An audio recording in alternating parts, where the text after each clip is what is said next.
Hello everybody and welcome to the first video of July 2026, and it is the yearly review, and this year we're taking a look at Ultraman 2019. I'm very excited for this. I really have never gotten into Ultraman before. This is my first experience with Ultraman as a franchise, and I'm really excited to talk about it because I actually enjoyed the crap out of this anime. I was a little bit disappointed that there weren't any fights that were like actually gigantic tokusatsu battles. So we had to play a little fast and loose with some of the rules for our typical series. For one thing, there were a lot of background characters and stuff, so I wasn't going to rank all of them based on design. I mostly only went with characters that were involved in the fights. By my count, we wound up with a whopping 32 designs to look at and a whopping 31 fights to take a look at. This is the single longest series we reviewed on this show so far, and I'm very, very excited to dive into it and really kind of chew into some of the meat of why some of these characters got the rankings they did. Yeah, my overall thoughts on the story, I thought it was really good. The next generation of Ultraman thing was really well handled and really interesting, even for someone like me who had never watched Ultraman before. It was able to keep me interested, it was able to keep me invested. I really like what they did with a lot of the characters. They all had distinct personalities, the different Ultramen and Ultra Women, they were all really well done. I liked the story a lot, and I'm very excited to get into talking about the designs and the fights because I think that's where the show shined the most. Initially, the CGI kind of threw me off because it is that kind of really bad style of anime CGI that still doesn't quite look good. But honestly, once they get moving, once they get into the action sequences, this show kicks off, and I'm really happy. Let's start off by taking a look at the non-inconsiderable amount of designs that we have to take a look at and go from there. So I really tried to figure a way to break this up a little bit because 32 designs is not an inconsiderable number at all. This may very well be the largest list of designs we've ever looked at on this show or ever will look at on this show, depending on how some of the future series go. Let's just start off with the original Ultraman, Bemular, all three of Shinjiro's designs, the Attic, however that's pronounced, Moriboshi, Briss, Black King, Adad, Seiji, Choju, Ace Killer, Nepenthes, Mochigan, Jack, Kotaro's Flame and Ultraman forms, Pedin, both versions of Hayata, the Golden Fortress, Lebel, however that's supposed to be pronounced, Delar, Zeton, Andros, Mephisto, Valkyr, Zerub, Reina, and both versions of Edo.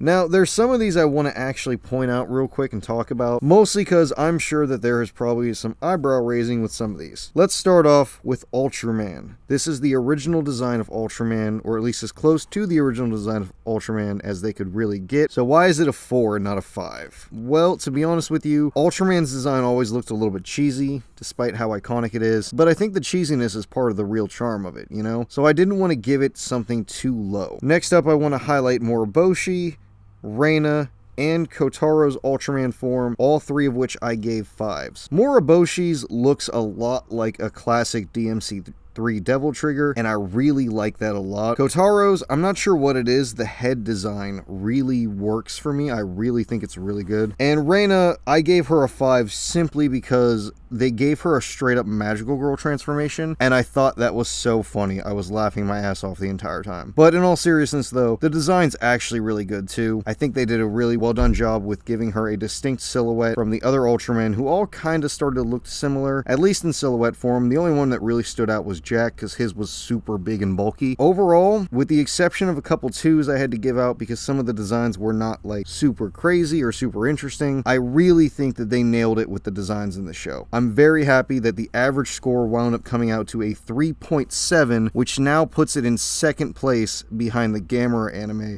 in terms of designs. Now we move on to the fights with, again, a whopping 31 to go over. Starting at the top, we have Bemular versus Ultraman, Shinjiro versus Bemular, Shinjiro versus the Attic, both of those, Moriboshi versus Briss, Shinjiro versus Black King, Shinjiro and Moriboshi versus Ada and Bemular, Shinjiro and Seiji versus Choju, Moro and Seiji versus Shinjiro, Ultraman versus the Ace Killer Squad, Moroboshi and Shinjiro versus Mochigan, Jack versus Kotaru, the motorcycle fight, Jack, Moroboshi, and Kotaru versus Mochigan, Hayata versus Peden, Ultraman versus the Fortress, Moro versus Labelle, or Lalelb, whatever that is, Jack versus Delar, Ultraman versus Pedon, Shinjiro versus Andros, Hayata versus Mephisto, Shinjiro versus Mephisto, Kotaro versus Valkyr, the double Shinjiro fight on the elevator, Ultraman versus Valkyr, Rena and Seiji versus Zerub, Taro versus Shinjiro, Rena, Taro, and Shinjiro versus Zerub and Valkyr, the other Shinjiro versus Mephisto fight, Everyone versus Zeton, and Shinjiro versus Edo. Now, I don't really want to talk too much about any specific fight. I just want to talk about overall about how the animation was. It was actually surprisingly smooth when they got into fights. I found it really interesting. I like how a lot of it was very grounded, martial arts based, some of it like being grappler based in a way, and I really like that Moroboshi used his sword. The only fight I really want to highlight is the one that got a 2, which is Moroboshi versus Briss, and that's simply because it ended way sooner before it could get interesting at all, and I was very disappointed with that. But the rest of it, overall, these fights were pretty good. A lot of them were pretty average, but a lot of them were really good or just fantastic, especially towards the end. They really knocked it out of the park with the final season and the final fights. I thought it was really great, and our average score for this comes out to a smack dab straight even 4, which is the highest now. This is the gold star for fights in this review series so far, and I think that's really fitting because so much of this was just